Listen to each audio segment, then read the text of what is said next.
Good morning, children. We are discussing about the energy from the sun. What our energy emitted by any body is called radiation. So, when we talk about the sun, it emits UV rays, radio waves, X rays.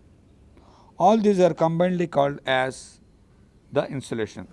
That is nothing but incoming solar radiation. When we talk about solar radiation, let us see that how the sun rays fall on the earth. The topic is sun rays on the earth's surface. Even the rays that reach the ground do not hit the earth's surface uniformly. This is because of the curved nature of the earth's surface. Compare the two pictures given here to understand this. You can see from the above that due to curvature of the earth's surface, the same amount of solar energy falls on the small area on the equator, on the large area as we move south pole. Thus, it will get warmer on the equator than near the poles. While the sun rays fall at about 90 degrees on the equator, they fall slightly towards the poles. This is called angle of incidence. If you see this picture, it is very easy for you to understand what is the angle of incidence. For example, at the polar region, the rays are falling slightly, and the equator region, those are falling straightly. Because of that, the equator region, the temperature is more, and the polar region, the temperature is low. When you compare like this, at 45 degrees, North Japan, 75 units are received. At 66.5 degrees, polar circle, 50 units are received. At 90 degrees, North and South poles, 40 units are received. Even though more intense rays fall on the equatorial region, it is usually cloudy there. After midday, sun rays fall on the ground. Hence, the equatorial region are not warm as the regions immediately north to the south of them. But this is not at all. As the earth goes round the sun in the course of year, angle of incidence constantly changes. The angle of incidence increases in the north during the months of November. That is why you will find difference in the temperatures.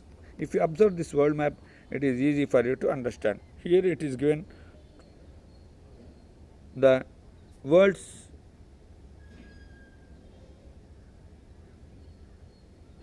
mean annual temperature. So we observe that because of the angle of incidence increase in the north during the months of the November, December, decrease in the month of the May, June. We'll look at the detail in the next lesson. Land and the water contrast. The temperature distribution over land and ocean is much different and varying. This is will be very clear if you measure the record. Temperature of a place over continents and ocean. Land is considered as a good conductor of the heat, where the water bodies are different while the land gets heated up and cooled quickly. Oceans will take time, heat and cool. Heating of the atmosphere. You may be surprised to know that the atmosphere of the air or the air around us, it is not heated directly by the rays of the sun. In fact, it allows the rays to pass through without being heated by them. The sun rays first heat the earth's surface. This turn begins to radiate the heat which heats up the air around it. That is why it is warmer near the surface of the earth compared to higher reaching the atmosphere. These are the different temperatures you can see in the table. Let us learn how the heat will be balanced. The heat the earth receives from the sun is radiated back by the earth's surface. Is different as The waste, as we saw, about one-third of it is immediately reflected back on the earth surface. The rest heats up earth surface, which in turn heats up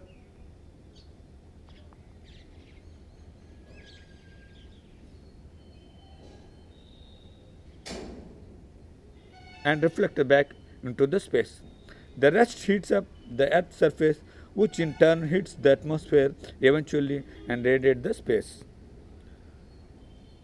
So, this complete radiation of the heat that received from the sun is important. If the earlier heat is not radiated back, then every day the amount of the heat that remains will accumulate and it will become the hotter and hotter. On the other hand, if the earth received less heat, then it gives out radiation, it would get cooler and cooler. So, if you observe absolutely flat land over the land stretch,